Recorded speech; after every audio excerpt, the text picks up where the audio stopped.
Welcome to A Celtic State of Mind. I'm Paul John Dykes, and this week Kevin Graham and Martin Donaldson will be speaking to Joe McAlinden about his musical career and of course his love of Celtic. Welcome to the show, Joe.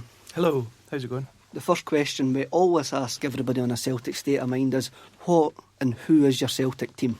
I mean, I think I went to, kind of my memories of kind of going to football originally was with my dad. My dad always took me, and that was probably through the 80s, actually, you know. Big Roy Aitken and all that kind of malarkey, Danny McGrain, Frank McGarvey, all that kind of crew. So early 80s, 82, 83 type. Yeah, I mean, that's what I grew up with, you know, but I think when I was really young, my hero was Kenny Dalglish, you know, but if you were to say who was my true Celtic hero now, it's got to be Henrik Larsson. I think just growing through all of that, you know. I mean, there's so many different stages of seeing Celtic, and kind of growing up in Lanarkshire, didn't get to go a lot when I was younger. You know, the local team was Motherwell, but my dad was a Celtic fan, and we're actually good family friends with the Kelly family, Kevin Kelly. Mm-hmm. So I didn't realise through my kind of, when I was younger, that going to see Celtic, I was always in the upper stand near the director's box. I thought that was how you went to football. Do you know what I mean? So that was my kind of, near the priest gate and all that kind of malarkey. Do you know what I mean? That was kind of how I grew up, and looking over at everyone else, seeing how crowded it was everywhere else. Do you know what I mean? What was your first game? I don't know. I'd have to ask my dad, but he's dead, so I don't know. I can't remember. How did you used to travel? Was it a supporters bus or...? Did the supporters bus a few times actually, but only with it was kind of laterally in life, and it was with Paul Quinn, who I know has been in. So Paul used to take us on the Belshill bus, you know, but it was just in the car with my dad. We would always come in, the same kind of family. I've got two sisters, so the same thing on a Saturday was a trip to Glasgow. And my mum and sisters would get dropped off in town, and they would potter around there, and me and my dad would drive back out and park up the car. Some wee mad guy saying, "Can I watch your car, mister?" Could never understand all of that. And then we would go to football, we'd come back, and then we'd go into... we always went to an Italian restaurant in Glasgow. I think was it a Solo Mio or something like that? That was kind of like the posh Italian... Well, it was supposed to be. It was posh for us anyway, because we were from Lanarkshire, you know. So that was our kind of Saturday thing. So pretty much, I mean, my memory says me I probably went to most home games with my dad, you know, very few away games, and I was never allowed. He never took me to see a Celtic Rangers game. I think he went when he was younger, and one of his friends got a bottle over the head or something like that. It was one of those stories, you know, so could never understand that one either. So I didn't go. I guess I went to a Celtic Rangers game until I was in my late 20s maybe. Went with Jim Lambie, Hampden, and growing up in Lanarkshire as well, you was never allowed to have a football strip colours, because again, when you're younger, you don't quite understand why your parents are kind of being protective of you with that kind of stuff. But even now, I don't wear colours to the football, you know. And I certainly remember going to see that Celtic Rangers game with Jim, and we were getting pelters from everybody because we didn't have any colours on at all. So we were getting pelters from Celtic fans and Rangers fans, just standing there going, you know. So I went to a lot of football. I've got a really bad memory. I'll throw that in just now. I'm not going to. If I can't remember things, I'll just have to say because my brain's not working properly. Half joking, but yeah. You mentioned that you grew up in Belshill. You've also mentioned Paul Quinn, who we've had on the podcast. So when we interviewed Paul, he was talking about a wee punk band that he was in, and he says that they used to just kick about Belshill when all the cool cats went to Glasgow. Did you kick about Belshill, or were you going into Glasgow with Jim Lambie and that? Obviously, I was going into Glasgow. But actually, do you know, so, I mean, for anybody that knows Lanarkshire, so there's all this talk about Belshill, but there was a few of us, for example, I stayed in Hollytown, which is between Belshill and Motherwell, and a few of us stayed in Motherwell, but it's always this collective kind of Belshill thing. But we actually met on the train. So going way back, I think we were probably still at school, and we used to go busking, me and three of my friends, Jim McCulloch being one of them, who ended up being in the Soup Dragons and all the rest of it. We would go busking every Saturday to Glasgow. We'd get on the train, and Norman and Douglas and Sean Dixon got on the train as well. And after a while, you kind of notice people with instruments, and it was just that kind of thing. All right, you know, and you got talking, and that's how we became friends, basically. And then we realised we all stayed close to each other. And Norman stayed with his parents were working in Portugal at the time, I think. So Norman stayed with his grands right next to the station, and that's where we used to congregate and all, you know. And that was really the start of us all kind of picking up instruments and mucking about with music and all that kind of thing, you know. Did you come from a musical family? Well, I did. I mean, I was classically trained. I think back then I played with so many of the bands that came out of Belshill because I could play a few instruments. So through my teenage years, I was trained classically on violin and saxophone. And I still remember, I think one of the first times I was at Norman's. And this was kind of just, it was probably the start of a group called the Boy Hairdressers, you know. And Norman handed me a bass. And he said, will you play that? It's like, I don't know how to play it. He says, well, it's got 4 strings like a violin. It'll be all right, you know. It's a bit of struggle getting it under my chin, right enough, I have to say. But and that was kind of the start of things. But that, for me, that was the first time I was ever in an environment where I didn't have music in front of me. Right. And it kind of blew my mind. You know, I grew up playing in orchestras, and you're getting taught how to play Beethoven and Cacciatore and all sorts of stuff. And then all of a sudden, Norman hands me a bass and says, you know, and I was like, "Where's the music?" He's like, "Just play what you want." And that was right at the time where I had auditioned for the Royal Academy of Music, what's Conservatoire as it's called now. Right. And I think that was probably the first time I ever saw my dad really disappointed, because having had a taste of this other way of making music, it was a no-brainer for me. I just loved this. I didn't know where it was going. I had no plan, but I knew I didn't want to go and continue to maybe play in an orchestra, become a teacher or something like that. So, what kind of music was played in your house when you were growing up? It was very. I think I can remember most of the records that sat around the house were all opera, and Simon and Garfunkel, Bridge Over Troubled Waters. Fantastic. But I think my musical upbringing was very much. So back then, my mum and dad, they used to have. My dad was a musical director of an opera group, Our Ladies High, former pupils operatic group, right? They all used to have parties, and the way they had parties back then was that their friends would come to the house with sheet music of the songs that they're going to sing throughout that night, and my dad would sit at the piano, a wee whiskey at the side, and he would be like accompanying everybody. So I remember growing up, being up the stairs, kind of trying to get to sleep in a bed that was hundreds of coats at the bottom of it for everybody's, listening to all this kind of opera singing and stuff like that. Do you know what I mean? So that's kind of how I grew up. But when through school, when I was playing the saxophone, we played in the concert band, and we were playing things like Burt Bacharach and Morricone and stuff like that. So I was introduced to all of that stuff at quite an early age as well. You know. So did meeting these guys on the train, Sean, Norman and that, did they introduce you to the bands that they were into, and did that really shape you, or did you introduce them to the opera records? It was a bit of both, you know. I mean, we were playing, so in the concert band at that time we were playing a lot of Burt Bacharach, and we couldn't believe how amazing this music was. And I remember them going, it's rubbish, you know, listen to Throbbing Gristle instead.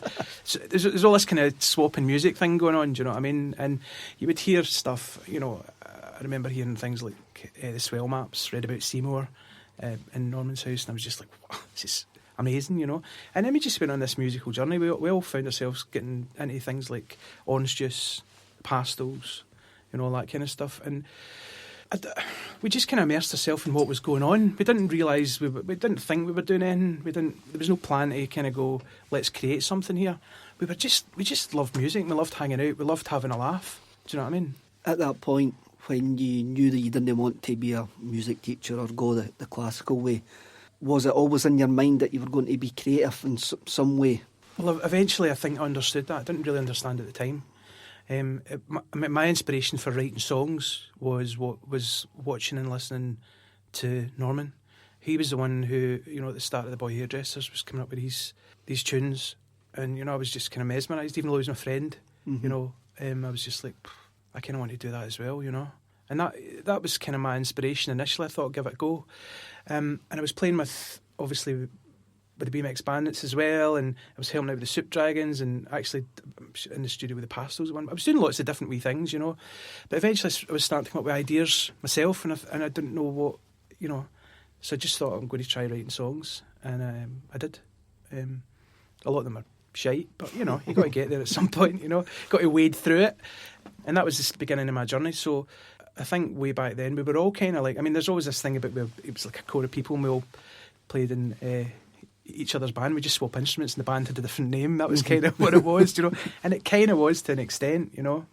And eventually, I think through gaining confidence and playing collectively with everyone, I you know, that first step of letting someone hear something you've written, and all of a sudden, you know, it was released on 53rd and a Third, along with, you know, and that was the start of my journey as well. But was still doing lots, was still doing all of it, you know. I mean, it came to a head for me when I winding on a little bit, I signed, Superstar signed to EMI in America, and at the same time the BMX Bandits were making an album, and I had written or co-written quite a few of the songs with Douglas, and one of the songs that was Douglas, Norman and myself, a song called Serious Drugs, which I don't think a lot of people realise the reason that there's two versions of that song.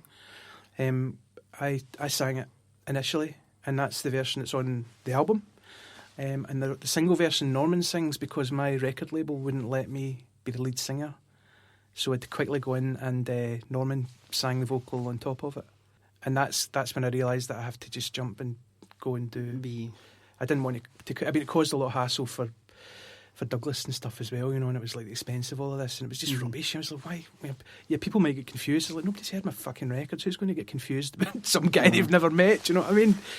I'm sorry for swearing there. So that was when I realised, yeah, I'm just going to have to go and do my own thing.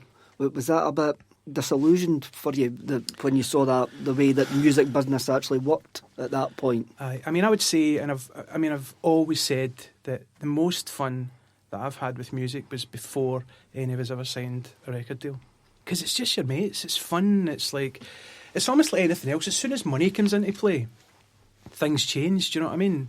And for me, it didn't feel good. You know, there was something about it. I didn't like the balance.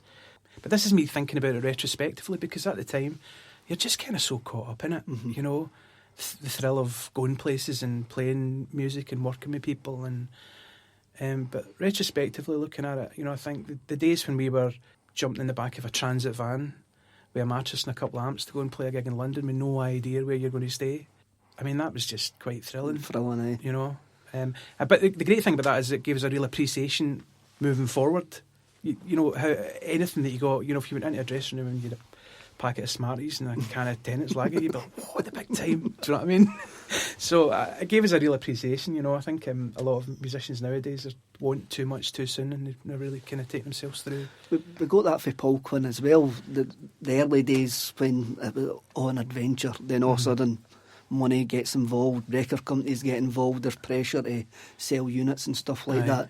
And you spoke about jumping in a van and going down to London there, eh? Yeah.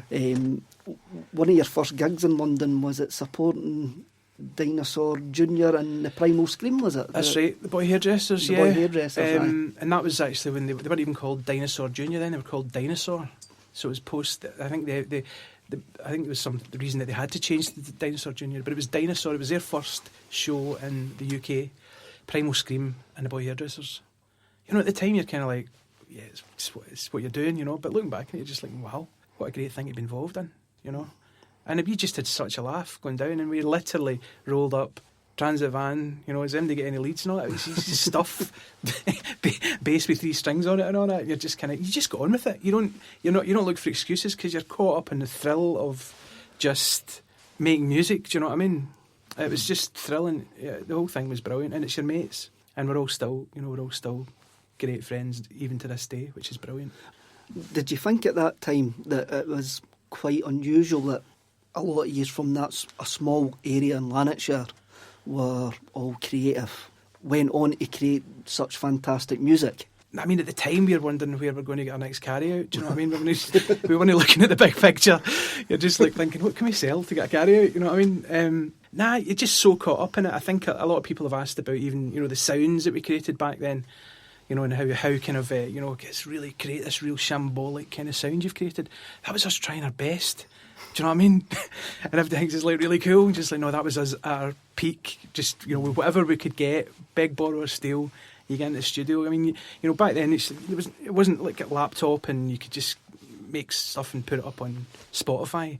You know, if you managed to get into a studio, you would make the most of it, whether you were in for an hour or a day. Do you know what I mean? And just the whole thrill of it. Everything kind of just, it took on a life of its own. You know, I don't think at any point, you know, there was no managers involved, there was no plan. You know, we fell in love with Creation Records, we fell in love with the Pastels, we fell in love with a club in Glasgow called Splash One. We didn't fall in love with the last bus home in Motherwell at 3 o'clock in the morning. But yeah, I mean, that's what we were just immersed in, you know. And I think we were, you know, we're all very kind of sociable folk, and we liked, you know, we would meet people like Stephen Pastel and Bobby Gillespie and stuff like that. And, you know, eventually you become friends, and you don't realise you're becoming part of anything, because even it still now doesn't feel like part of whatever. Mm-hmm. It's just how it was, do you know what I mean? What was the Creation Records like in the early 90s? I can't remember. No, I just no, it was a wee bit. It was pretty nuts. Do you know what I mean? I mean, going down there. If you ever went down to the offices, and you know, Alan was. I don't know where to start, man. It was really good fun. It was all, you know. I mean, it was. I think a lot of the excesses that you hear about. Certainly, I was on the fringe of, shall we say? Do you know what I mean? And my focus was still really on music, and just being part of something like that was amazing. But, you know, I still remember, I always describe my career as lucky when I started out. I was in the right place at the right time. I guess it's not lucky to still be doing it however many years later, because that's still what I do professionally. But that first moment, that little bit of luck, you know, and that's through the fan club, being with Creation, and, you know, and getting to know Alan McGee. And I made a demo of a song and gave it to him. And this was kind of before mobile phones and all that. And I was going I was away up on a holiday somewhere, my girlfriend at the time, and I knew I was going to be in Inverness at some point. He's like, phone me at 2 o'clock and I'll let you know, right? And that was it. So I phoned Creation for my phone box. It's not there anymore because I was up in Inverness last year, and I know the exact spot where this phone box was, do you know what I mean? And I phoned him up. He's like, "Aye, brilliant, Joe. It's $3,000, go and make a record, right? We'll put it out." Phone down. That was it. That was the start of, you know, superstar, I guess, you know. And just kind of, obviously I was helping out with Teenage Fan Club back then as well, because the Bandwagon-esque stuff and all the rest of it, you know. So to still be part of this kind of bigger thing, but it's still all our mates, do you know what I mean? It's just amazing, you know. Like I said, the Creation thing was a bit nuts. The offices were nuts. The people were brilliant. And it was just all these enthusiastic people. I thought it was enthusiasm, but it might have been more than enthusiasm. Just saw these guys just really work their socks off at 90 miles an hour. Maybe it's a great discovery. There's maybe more to that business plan than met the eye, do you know what I mean? Creation at that time, you had big bands like the Primal Scream, who were doing the Screamadelica. You had the Teenage Fan Club with Bandwagon-esque, Ride with Going Blank Again. Mm-hmm. And how did you feel that you musically sat in Creation? I guess I've never really thought about that in a way. I mean, I think musically for me, music has always came first for me, you know, and it's however it comes out, that's kind of how it is. Do you know what I mean? And it just so happened that mini album, Greatest Hits Volume 1, was so well received. Great title, absolutely, you know? Fantastic title. I mean, that was just, if you're sitting around Belshill drinking Buckfast, you're like, what do you call your band? We're like, what about Superstar? And you get guffaws of laughter, so that was that tick. What's the album going to be? Greatest Hits Volume 1, I know. Do you know what I mean? It's all very tongue-in-cheek, do you know what I mean? But the music wasn't. The music was the serious side of it. And I had no idea where this was all going, you know. It was like, here, we made a mini album, they put it out. Like I said, it was really well received. I think at the time we were the only band from the UK that was ever asked to tour Japan that hadn't released like an album. So it just became this whirlwind of stuff going on, do you know what I mean? You just kind of went with it, do you know what I mean? I think, I mean, there was a lot of strange things happening that have kind of come up since then. I mean, we did, I think it was one of our first show in London after that coming out. And of course, you know, it's just mobbed, and it's mobbed with kind of journalists and all this kind of stuff. And actually something cropped up kind of more recently with a journalist that I'll not name, who's actually been a big fan of mine for years. And I had never really read reviews. I was never really interested, you know. It's like, you get your music to a point that you're happy with it, and then whatever other people think, that's what they're going to think. But when my mum moved house almost a couple of years ago now, I had boxes and boxes of press cuttings that had just been put away, stored. And I just started to I thought, you know what, maybe now's the time to have a wee flick through some of this, you know. And I was amazed that how well received we were musically, but I was also amazed at how people had to voice an opinion in my appearance at the time. I think at the time I was probably maybe about 18 stone or something like that. And this was like something that I was very unaware of it, you know. You're just kind of like you're being yourself. But this seemed to be a real thing in the press. It's like, this music's amazing. But I think there was one line from a very well-known journalist, and it was like Fat Boys Yielding Fenders was the title. And the review was like a 5-star review. And you're just kind of like, what's that all about? Very unaware of it at the time, do you know what I mean? I don't know why I'm talking about it now, but it's kind of weird. No, journalists wouldn't get away with that now, with that sort of comment. No. And it maybe just shows you the strength of whatever music press at that time, that they really did think that they could comment on that. Aye, and so then you flick, you know, you're looking through other things, and there's always little kind of, I wouldn't call them digs. It was almost that need to mention appearance. Mm-hmm.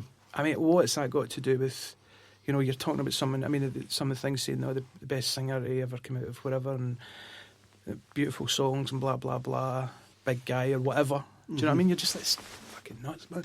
Didn't bother me, you know, it's still, I'm glad I didn't read it at the time, because it probably would have had some kind of effect on me. Do you know what I mean?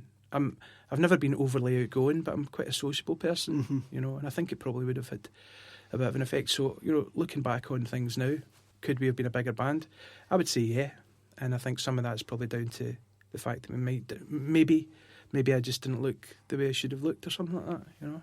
Maybe it's because the music was shite, who knows, do you know what I mean? No. Maybe a bit of both. You were talking about the camaraderie between you and all the other guys for Belshill. When you signed up to Creation, did that camaraderie just continue between all the bands in Creation as well? It did, you know what I mean? Because like, as we were all kind of... So out of all of us, the band that really, really started to go was the Soup Dragons, you know, and I can only speak for myself, but I was so chuffed that they were getting to do the things they were doing and how it was growing for them. And then the same thing happened with the fan club. Now, bearing in mind that I was in the Boy Hairdressers, which was pre-Catholic education, and then they went on to do that, I couldn't have been happier, you know. It wasn't that we were never competitive in that way. I mean, you're always going to get some people that have got the old chip on the shoulder, do you know what I mean? Aye. But it just wasn't something that we had, you know, even to this day. I mean, like, the thrill of, was it last December, getting... This is typical Norman as well. So they had these dates booked for doing going through the albums thing that they did last year, right? And I've always been, still to this day, weird about just phoning Norman saying it's all right if I come down and come to the show or whatever, you know. And I was lying in my bed one night and I just heard my phone go bing. 12 o'clock at night, and I was like, who's trying to get in touch? Who's getting in touch with me now, you know? Norman. It's like, are you coming to the show next week? And I was like, I thought he was going to ask me to come down, you know. I text him back, he's like, I'd love to, that'd be brilliant. He's like, can you bring your violin and your saxophone? And I'm just like, I've not played these songs for yonks, man. He's like, it'd be great, you know, it'd be great just to get you. So that was kind of that. So it wasn't a case of you're not getting in for nothing, you're going to sing for your supper. Do you know what I mean? But just the thrill of even doing that now, you know, it was amazing just standing up there. And it's that kind of thing. I couldn't have been happier for them. You know, I know I was a very small part of the bandwagon-esque era, but just the thrill of seeing the reaction to people reacting to songs that your mates have written is thrilling. I don't understand how people could think of it in any other way, but that's just me being me, knowing the person that I am, you know what I mean? I remember hearing yous at the time. I'm 16, 17, 18, and... You're listening to Howard Jones and all that kind of stuff. You're very easily led, I would say, by the sheep, the NME and stuff like that. So I remember hearing your stuff and going, that's a bit different for what I'm listening to at this precise moment in time. And it wasn't until about 10 years later, after I'd heard Pet Sounds, after I'd heard Jimmy Webb, and you mentioned Bacharach earlier on, that I got his. I went, Jesus, why did I not get that at the time? So what you're saying is initially you thought it was shite. It's just like awkward pause. No, I totally get that. I mean, that's happened a lot. I mean, I think I've found more recently that people are having a real appreciation for a lot of Superstar now.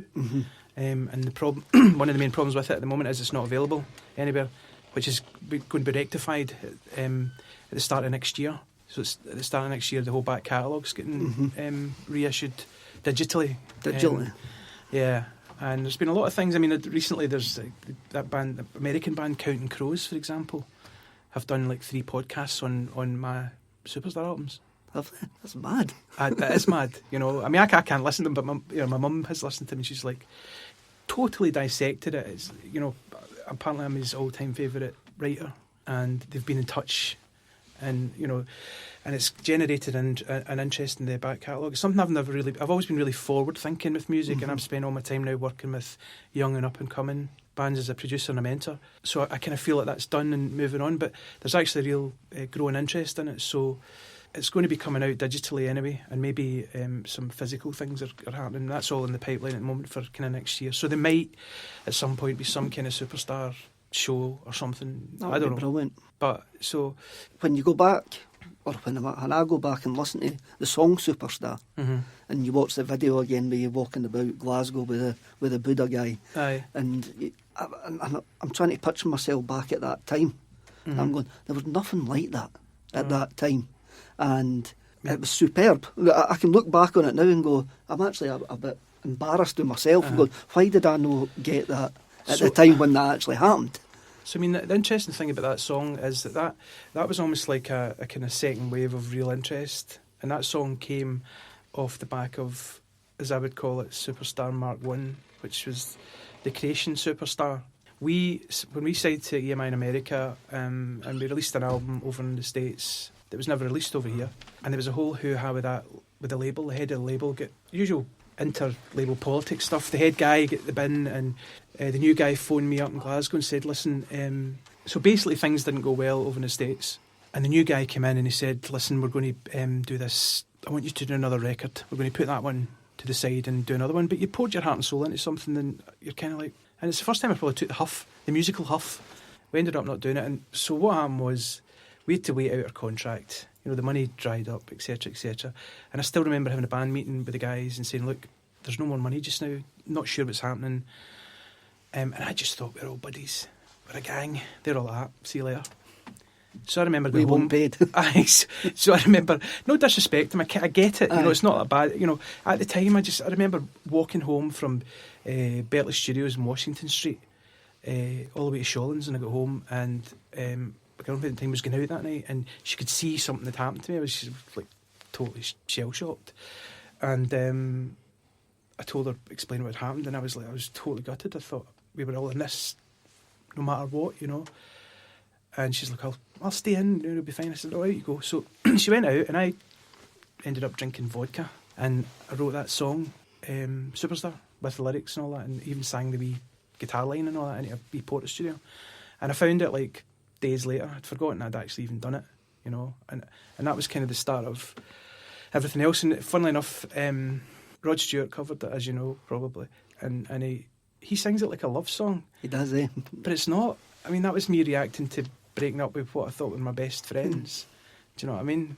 And I always find that really funny, because I still remember getting a cassette sent through from Rod's label to let me hear it, and I mean, I had a humongous hangover and to sign for it and all that, and took it out the thing and put it in the tape player, and I couldn't handle it.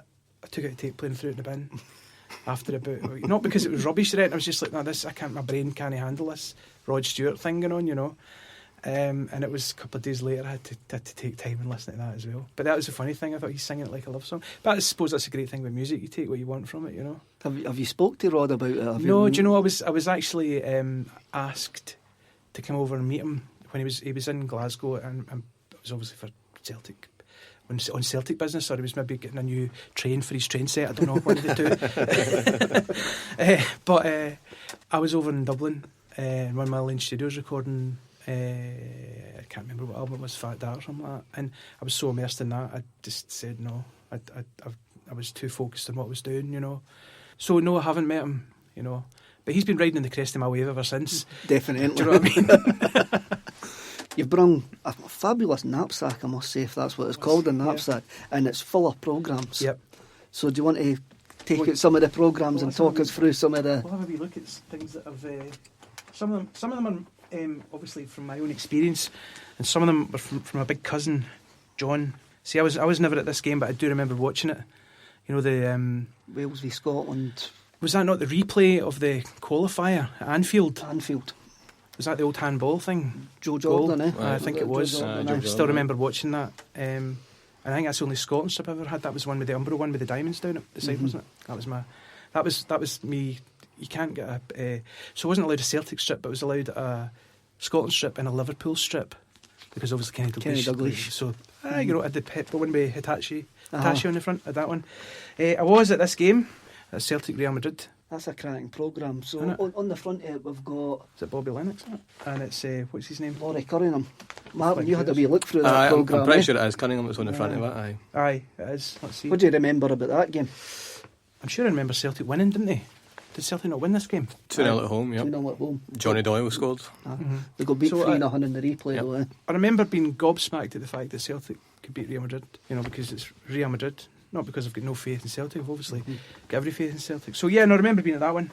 I love the actual, like, there's hardly any pages in it, but it's the font of the European Cup. I know, it's brilliant, isn't it? It's fantastic. It just... I love all it. Some of the great thing about these older programmes is like the adverts. It's all local businesses and adverts for Kensington's club right in the front cover, just for that healthy kind of sporting approach. Ian Skelly's obviously, remember the old Ian Skelly's? Aye. Where is he now? Arnold Clark's taking over for him, hasn't he? And moustaches, that's an absolute belter of a Stuart Kennedy moustache. Look at that. Brilliant. It's a beast. So I probably appreciate these more at the time. Well, what do you feel about when you look back at these now? Did they just stir memories of going to the football with your dad? And aye, do you know, they make me think of pipe tobacco. It's up the back of the upper stand where us posh folk were. There was always like people smoking pipes and smoking cigars and all that. And I used to love the smell of the old pipe smoke. So when I look at these, it makes me think of that, and makes me think of lots of priests, because they were all, not in a weird way, just in a kind of like they all come up. But they had their own wee gate, didn't they? They did, aye. So we were kind of near all of that kind of stuff, you know. I always waved to Father Healy. Father, how you doing? See, you were up there with the pipe smoke. I was in the West Terrace and covered in piss. Covered in piss. I used to remember, and hoping the away fans didn't come through the toilet. Oh no, we had. I don't understand what you're talking about. We had none of that. There's a few Motherwell ones shown through on there as well. There is one. I think there's one Motherwell one in particular. It's like one of the very. I think this is probably the only. There's a couple of things about this Motherwell game. It was the first away game I think that I ever went to, and it was obviously because I stayed out that way. But the reason I got there was because my aunt, she was the PA for, was it the Boyle family? Used to own Motherwell. Involved in Motherwell, yeah. So she was his PA, and one Christmas she got myself and my cousin John for our Christmas 2 Motherwell season tickets, which is mental because we went to see Celtic anyway. But anyway, so I've still got the booklet with one torn ticket from it, and it was for this game. And if my memory serves me correct, Celtic won 7-0. But we were sitting in these seats, which were obviously quite posh. Again, they were kind of the director's box. And I remember jumping up for the first goal and not jumping up for the other 6 because people were looking at us in a weird kind of way. So it's really, really fond memories of that. And it was the first time that I had been to the football. We were still quite young, but we were taken there. My dad took us there and let us go in on our own. And so it was kind of being at growing up football or something like that, you know. I felt if I wanted to say Jobby or something, I could do it. I didn't, but I could have. And so there you go. So that's the significance of that programme. What do you feel about modern football now? Because not many people buy programmes now. Like if you want nostalgia, you go on YouTube. A lot of folk don't collect stuff anymore, and that I do think it's slightly coming back in. What do you feel about modern football, the modern game? If I think back to when I was growing up, you know, when a game was going to be live on the telly, it was like a proper event. It was like, wow. And you would watch some games that you weren't really overly interested in because it was like a live football match. Mm-hmm. Whereas now it's really kind of, I think it's totally oversaturated, to be honest, you know. You can watch every game or whatever you want, legally or illegally. I would say go legal.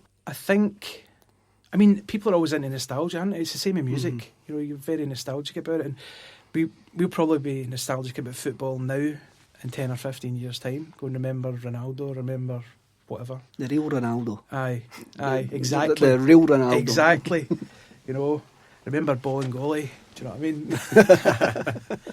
But I don't know. I think the last kind of week of Champions League games, for example, on BT Sport, I couldn't get interested. Do you know what I mean? You're just sitting there and you're going flick, flick, flick, flick, and eventually just turned off and played FIFA. Boys have got FIFA 20, but I'm the best in the house. Yeah. So I do love it. I mean, it's difficult for me as well because being out in Argyll, in the middle of nowhere, I don't get to go to the football anywhere near as much as I would like to. So I'm always scrambling around to try and see the game live. Or when live in Argyll's about 40 seconds after it's actually a thing. So you've got to be very careful about what you're streaming. So if you're watching it live and you want to feel part of it, you can't have Twitter on, or you can't have one goal or anything like that. Do you know what I mean? You've got to like switch everything else off to be in the moment. And if sometimes you forget, and it's just like, has the game finished? Do you know what I mean? You're waiting for that last minute goal. My dodgy TV box is the same.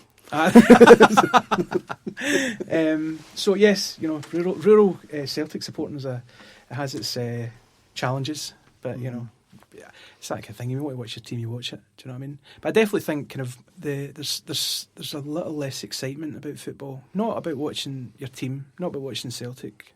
You know, I can get excited about watching them any day of the week playing against whoever. You know, me and Lambie actually sat through that whole Hampden season. You know, so that I think that makes you like a really, really kind of staunch. No, that's not the word to use, but Celtic supporter. There's one game in particular. I think they drew against Falkirk, and me and Lambie had one pair of gloves between the two of us, and we were sitting right down the front, and it was pouring, and we swapped gloves at half time, and we sat on our other hands. Do you know what I mean? And you're thinking, my God, we must love this. I think that the Hampden season overall was just one of these badge of honours that the Celtic fans have got. Aye. I wear that badge of honour with pride. Too. We used to go up, so at the time I think I was probably, both me and Jim we were signing on, so it depended whose gyro it was, bought the tickets. And I stayed in Shawlands, so it was my job to get up early in the morning of the game and go over, because they had the wee kind of portable ticket office outside. Right, aye. So I would go up really early and we'd get a couple of tickets, do you know what I mean?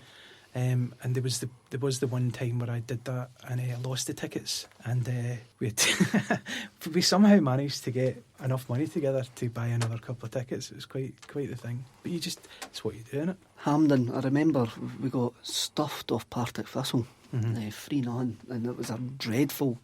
And our supporters bus used to drive past Celtic Park as it was getting rebuilt.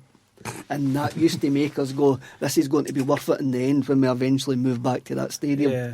But then when you got into the game, you were 5 minutes in, you're going, there's no boozers round here. I know, it's pure rubbish. Was that my memory might be playing tricks on me again, but was that not the season that Pierre van Hooijdonk came to Celtic? Van Hooijdonk arrived in that January. Because I remember the two of us sitting almost in line with that goal that he scored from outside. He scored from way outside the box or something, didn't he? He scored against Hearts on his debut. Aye. So I remember sitting talking to Jim, going, "Who is this guy, man? Who is he? Who is he? Who is he?" And you're just like, "Whoa, he's a genius, man!" You know, it's just like one of those kind of I used to love watching Pierre van Hooijdonk as well, I have to say. He was a fantastic player for Celtic. Obviously, he had some issues which followed him through his career. It just weren't at Celtic. But I mean, that night when we signed him, he made his debut against Hearts. He added 10,000 onto the crowd. Aye. You wouldn't get that now because nobody knew him. I know. Who's this big guy? It's came and with the nickname Huggy. I know. It's just those wee things that are so exciting. And I mean, I think back then, you know, the fact that he was from Holland or the Netherlands, or whatever you want to say, you know, coming to play at Celtic in Glasgow, that was quite exciting. But it's like nowadays, it's like, you know, people play everywhere, you know. Would Celtic be able to actually sign the top goal scorer in the Dutch league now? I mean, effectively, like he kind of started that international feel about Celtic. Before that, it was all very Scottish signing. See, I wasn't sure if that was the case, but that's how I always felt about it, because he's the one that kind of sticks in my head as being like this kind of, you know, man from another place type thing, and it's like quite exciting, quite exotic. Do you know what I mean? In that kind of way. Because straight after him, you've got Andy Tom, Cadet, Di Canio, all sort of arrived after that, and it was quite exciting and sexy. I know. Rather than watching Willie Faulkner. So we went from Hampden to sexy somehow. Not via a pub, because it wasn't any. But yeah, no, I think that's kind of cool. I loved. I was going through all. So literally, I've got a box of like stuff related to kind of days of supporting Celtic, and I've got some scarves, obviously, that I was never allowed to wear outside. Kind of weird, wearing them in the house. Just walking about, wouldn't be like a Celtic supporter with a Liverpool strip on. But also had that. I forgot I had that Nakamura top, 25 in the back, which the thing is all breaking off now. Is it the Carlsberg thing? Carling. It's all kind of cracked up and all that. Frightened to wear it anymore, you know. But he was something else as well, wasn't he? Aye, fantastic. I remember the day that I heard that we were going to sign him was the day I was getting married, and that was the first day that we're going to sign. Does that help you remember your wedding anniversary? We're going to sign this Japanese boy, and I'm going, what are we signing? And genius, absolute genius. Aye, incredible. I'm just picturing lots of free kicks in my head there. I know. Dead ball expert. That's all. It was so much more than that, right enough. Aye, he was. And I actually remember I took this shirt out, and Isaac, my oldest, he was like, "Who's Nakamura?" And I was like, "YouTube, check this out." Check it out. And it was just like a montage of his like free kicks, just free kicks, and Isaac's like, "Whoa, he's amazing." I was like, "Yep, 2." And he's still playing. Aye. He's still playing. Amazing. In the J-League Still just scoring. now. I know, he's still scoring goals. So, Joe, what's your future plans then? Well, I've spent the last few years working with younger bands. It's like mentoring, production thing. In my opinion, artists nowadays don't have enough time to develop. You know, it's kind of like they record something and all of a sudden, you know, it's on Spotify and BBC Introducing are jumping on it, and you know, and there's nothing to follow up. And it's a bit of a shame, really. I think that little burst of kind of excitement, and then they've got nothing to follow up with. You know, I remember watching an interview quite recently, actually. It was an old interview with Kevin Rowland from Dixie Midnight Runners. It helped me understand why we had so much time back then to develop as musicians. It's because we could sign on. And that was almost like our development process, because there was no pressure to do anything else, whereas now the kind of modern day pressures for young folk is that they have to have job, they have to have all of these things, do you know what I mean? And I think it's had a real effect on music. So I've spent a lot of my time over the last 2 or 3 years working with younger artists that I believe are worth spending time on. And I actually ended up setting up a company called Single Track, and it's a joint venture I have with my management, IE Music, who look after like Robbie Williams, Craig Armstrong, Passenger. So we're in pretty good company. So they're my business partners now, and I've basically got I've got time to develop these younger artists and get them all the way to the stage where they're ready to release, and we can actually release now with our partnerships we've going on. So I've been heavily involved in doing that, and I love it. To me, it feels a lot more relevant. You know, it's like the enthusiasm of younger folk making music. It reminds me of sitting in the back of that transit van with the Boy Hairdressers. It's got that kind of excitement about it, do you know what I mean? So doing that, the Superstar back catalogue has not been available for a long time.